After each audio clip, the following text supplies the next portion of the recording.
বিৰোধীৰ প্ৰস্তাৱিত মহাজোঁটত আউল লাগিয়ে আছে। বিশেষকৈ ৰাইজৰ দলৰ সভাপতি অখিল গগৈৰ কেতবোৰ বক্তব্যই অস্বস্তিত পেলাইছে কংগ্ৰেছক। মঙলবাৰে জুৰিয়াত অখিল গগৈৰ বিৰাট জনসভা। সংখ্যালঘু মুছলমানসকলক সম্বোধি অখিলে ৰাখিছিল বিস্ফোৰক বক্তব্য।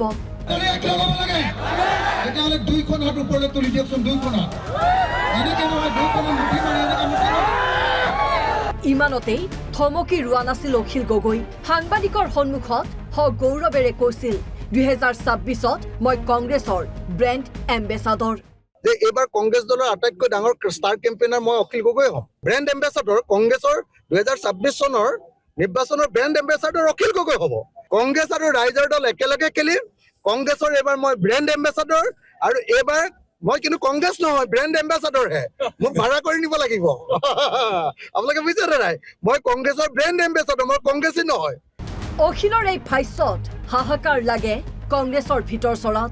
শিৱসাগৰৰ বিধায়কজনে কংগ্ৰেছৰ ব্ৰেণ্ড এম্বেচাডৰ বুলি কৰা দাবীক তিলিকতেই উৰুৱাই দিলে গৌৰৱ গগৈয়ে। অখিলক লৈ ক্ষুণ্ণ গৌৰৱ গগৈ।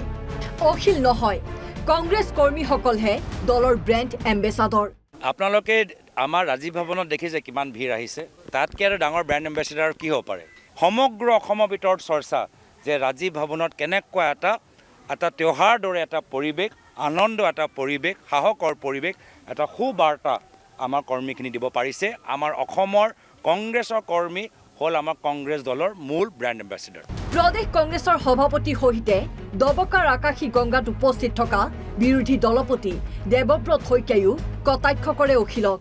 যদি অসমক ভাল পায় প্ৰতিজনেই কংগ্ৰেছৰ হৈ প্ৰচাৰ চলাওক, কংগ্ৰেছৰ ব্ৰেণ্ড এম্বেচাডৰ হওক। যিসকলে বিজেপিৰ আচ্ছা দিনৰ প্ৰতি অপেক্ষা কৰিব নিবিচাৰে। অখিল গগৈ বনাম গৌৰৱ গগৈ, লগতে দেৱব্ৰত শইকীয়া। এয়াই প্ৰমাণ কৰে বিৰোধী মিত্ৰতাৰ আচল স্বৰূপ।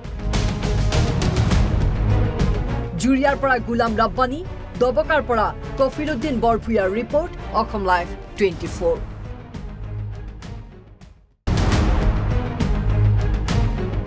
বিৰোধীৰ প্ৰস্তাৱিত মহাজোঁটত আউল লাগিয়ে আছে। বিশেষকৈ ৰাইজৰ দলৰ সভাপতি অখিল গগৈৰ কেতবোৰ বক্তব্যই অস্বস্তিত পেলাইছে কংগ্ৰেছক। মঙলবাৰে জুৰিয়াত অখিল গগৈৰ বিৰাট জনসভা। সংখ্যালঘু মুছলমানসকলক সম্বোধি অখিলে ৰাখিছিল বিস্ফোৰক বক্তব্য।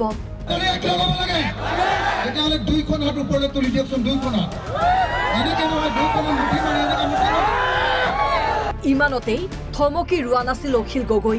সাংবাদিকৰ সন্মুখত গৌৰৱেৰে কৈছিল 2026ত মই কংগ্ৰেছৰ ব্ৰেণ্ড এম্বেচাডৰ।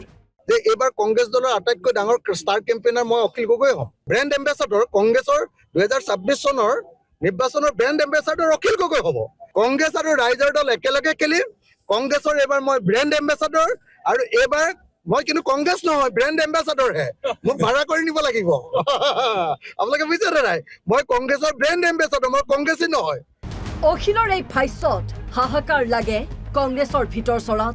শিৱসাগৰৰ বিধায়কজনে কংগ্ৰেছৰ ব্ৰেণ্ড এম্বেচাডৰ বুলি কৰা দাবীক তিলিকতেই উৰুৱাই দিলে গৌৰৱ গগৈয়ে। অখিলক লৈ ক্ষুণ্ণ গৌৰৱ গগৈ। অখিল নহয়, কংগ্ৰেছ কৰ্মীসকলহে দলৰ ব্ৰেণ্ড এম্বেচাডৰ। আপোনালোকে আমাৰ ৰাজীৱ ভৱনত দেখিছে কিমান ভিৰ আহিছে। তাতকৈ আৰু ডাঙৰ ব্ৰেণ্ড এম্বেচাডাৰ কি হ'ব পাৰে? সমগ্ৰ অসমৰ ভিতৰত চৰ্চা যে ৰাজীৱ ভৱনত কেনেকুৱা এটা त्योहार দৰে এটা পৰিৱেশ, আনন্দ এটা পৰিৱেশ, সাহসৰ পৰিৱেশ, এটা সুবাৰ্তা আমাৰ কৰ্মীখিনি দিব পাৰিছে। আমাৰ অসমৰ কংগ্ৰেছৰ কৰ্মী হ'ল আমাৰ কংগ্ৰেছ দলৰ মূল ব্ৰেণ্ড এম্বেচাডৰ। প্ৰদেশ কংগ্ৰেছৰ সভাপতিৰ সৈতে দবকাৰ আকাশী গংগাত উপস্থিত থকা বিৰোধী দলপতি দেৱব্ৰত শইকীয়াইও কটাক্ষ কৰে অখিলক। যদি অসমক ভাল পায় প্ৰতিজনেই কংগ্ৰেছৰ হৈ প্ৰচাৰ চলাওক, কংগ্ৰেছৰ ব্ৰেণ্ড এম্বেচাডৰ হওক। যিসকলে বিজেপিৰ আচ্ছা দিনৰ প্ৰতি অপেক্ষা কৰিব নিবিচাৰে। অখিল গগৈ বনাম গৌৰৱ গগৈ, লগতে দেৱব্ৰত শইকীয়া। এয়াই প্ৰমাণ কৰে বিৰোধী মিত্ৰতাৰ আচল স্বৰূপ।